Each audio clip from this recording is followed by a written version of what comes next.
கிருஷ்ணகிரி மாவட்டம் சிங்காரப்பேட்டையில் தீர்த்தகிரி வலசு ஏரியில் ஏற்பட்ட உடைப்பை சரி செய்யும் பணி தீவிரமாக நடைபெற்று வருகிறது. இது பற்றி நமது செய்தியாளர் பழனிவேலுவிடம் கேட்கலாம். பழனிவேல், ஏரியில ஏற்பட்ட உடைப்பு எப்போது சீர் செய்யப்படும்? சரண்யா, அதாவது பாத்தீங்கன்னா ஜவ்வாது மலை அடிவாரத்தில் அமைந்திருக்கக்கூடிய இந்த தீர்த்தகிரி வளர்ச்சி ஏரி அதன் முழு கொள்ளளவு எட்டிய நிலையில அந்த கரை நேற்று உடைப்பு ஏற்பட்டது.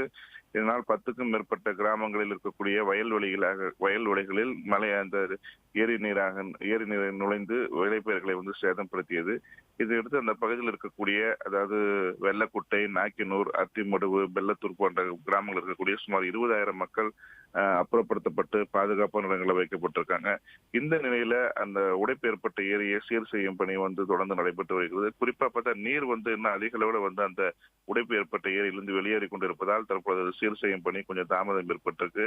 இன்று காலை அந்த பணியானது தொடங்கும் என பொதுப்பணித்துறை அதிகாரிகள் தெரிவிச்சிருக்காங்க. குறிப்பா அந்த 10 அடி வட்டத்திற்கு அந்த உடைப்பு ஏற்பட்டிருக்கும் ஏரி நடுவே மணல் மூட்டைகள் மற்றும் மிகப்பெரிய மரங்களை அடுக்கி அதன் பின் அந்த கரையை பலப்படுத்தும் பணி தொடர்ந்து நடைபெறும் என பொதுப்பணித்துறை அதிகாரிகள் தெரிவிச்சிருக்காங்க. இந்த பணி இன்று காலை தொடங்கும் சொல்லி பொதுப்பணித்துறை அதிகாரிகள் தெரிவிச்சிருக்காங்க. சரண்யா, பழனிவேல், ஏரியில ஏற்பட்ட உடைப்பினால எந்த அளவுக்கு பாதிப்பு ஏற்பட்டிருக்குன்னு சொல்லுங்க.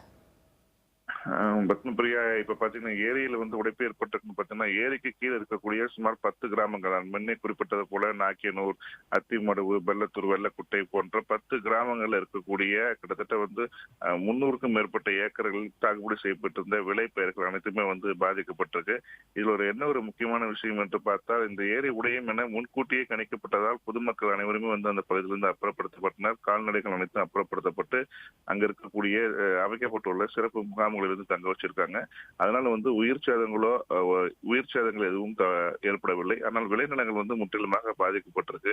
அதை கணக்கிட்டு நிவாரணம் வழங்குவதற்கான மாவட்ட நிர்வாகத்தின் நடவடிக்கை மேற்கொண்டு வராங்க. பிரியா, பழனிவேல், களத்திலிருந்து நீங்க கொடுத்த விரிவான தகவல்களுக்கு நன்றி.